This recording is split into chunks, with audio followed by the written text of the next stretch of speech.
Haason Reddick gets robbed, snubbed of recognition for the tremendous season he's had. Doesn't even make the final list for Defensive Player of the Year. Hey, man, look, I'm an Eagles fan, and even I thought Nick Bosa was going to win Defensive Player of the Year, but to snub Haason Reddick from, recognition? We got a lot to talk about. There's a whole lot to talk about here. What's up, Cerebral Football fans? My name is Steven Hyder. This is Gate City Sports Channel. Hey, man, today's topic, we're going to talk about some of the AP awards that are kind of rolling out and just kind of who's in consideration for them and the full-out snub of the Philadelphia Eagles.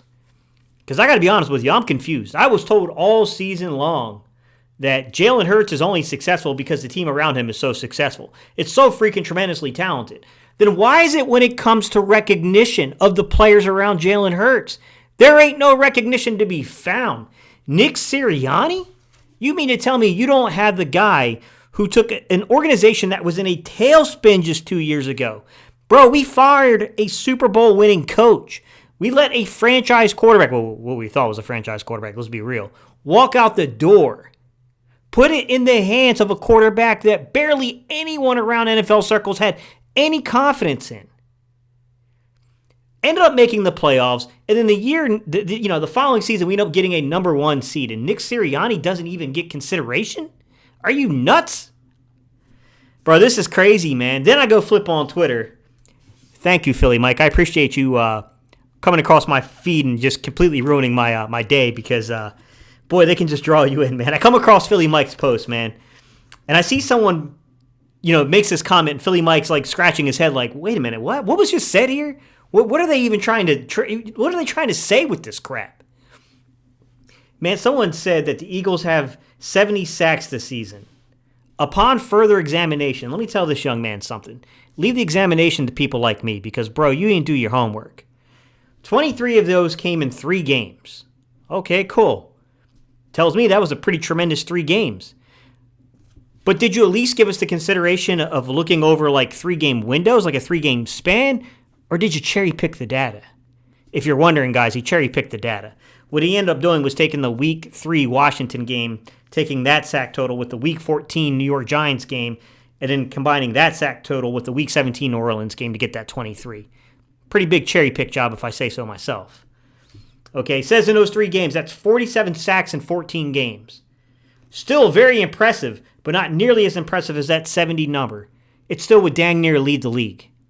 What are we talking about, man? That's still dang near leading the league, even if you remove 3 games, which, by the way, is horrendous accounting for what happened. Because I'm going to tell you the truth, if people just went back and looked and followed the freaking actual, context, stop missing the forest for the freaking trees on this, what you would see happen is once we fixed our run support issues, once we went out there and signed Linval Joseph, once we went out there and actually signed Ndamukong Suh, once we got Jordan Davis back healthy, and we shored up the run defense, guess what naturally happened? Our tremendous pass rush started getting an opportunity to shine on third down because teams weren't in these really easy-to-convert third down situations. Now they had to hold the ball and wait and try to get somebody open. And we saw what happened when that happened. Because if you simply go through and you look at weeks 13 through 17, guys, weeks 13 through 17, do you know what the Eagles' sack total is? I'm going to put it to you this way, guys. In every single one of those 5 weeks, we have had 6 sacks or more. That's how we came rolling down the hill to end the season. That's what happened once we shored up our run defense. For that context to be left out of a post like this, it makes me laugh, and I'm fighting back, bro. I'm fighting back. You want to talk this crazy nonsense you're talking?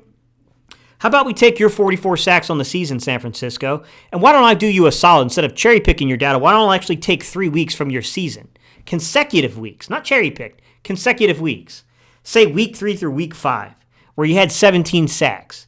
Hey, 4 against Denver, 7 against the Rams, and then you had 6 against the Carolina Panthers.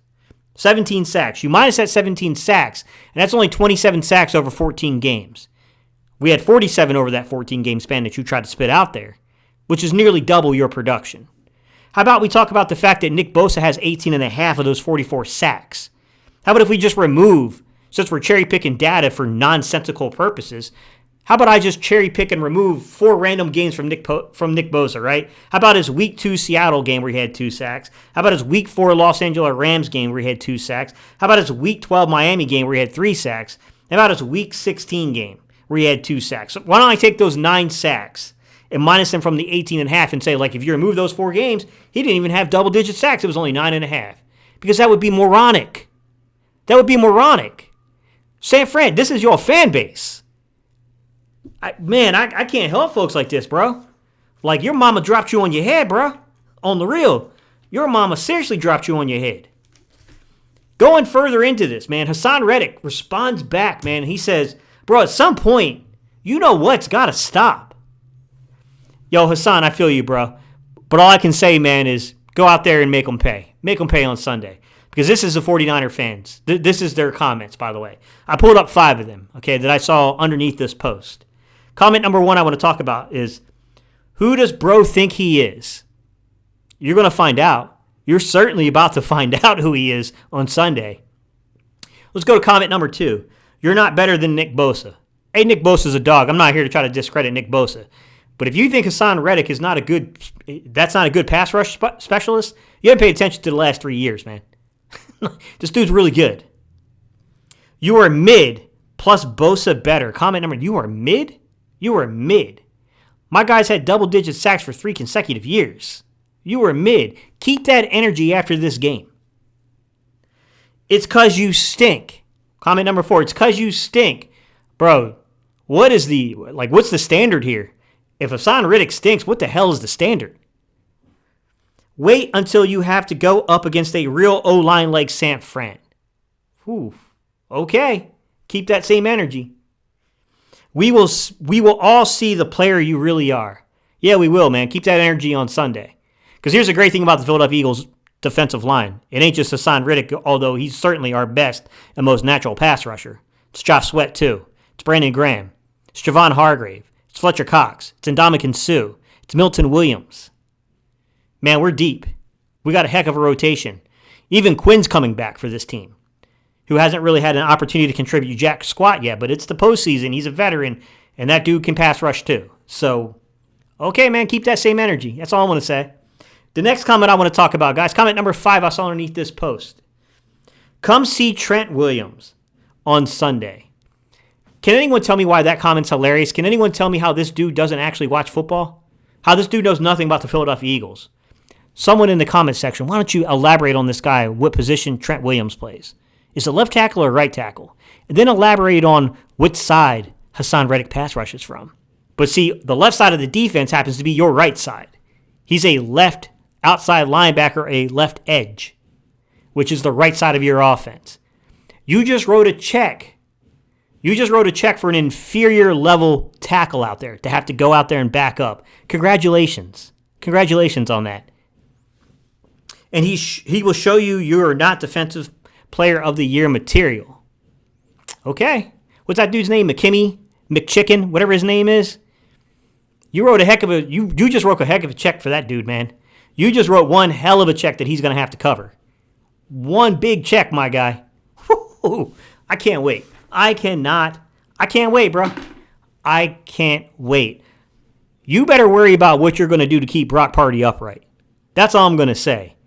Brock Purdy's had a really nice story. He's been a really nice story on the season. He has. You better worry about how you're going to keep that young man upright, because this is a lot of bulletin board material. This is a lot of external motivation for a football team, which if you don't know the story of this team, we know exactly how to utilize external motivation. We appreciate it. All right, y'all. Leave your comments down below. Let me know what you think. Hey, man, I love y'all and I appreciate y'all. See you guys on the next video.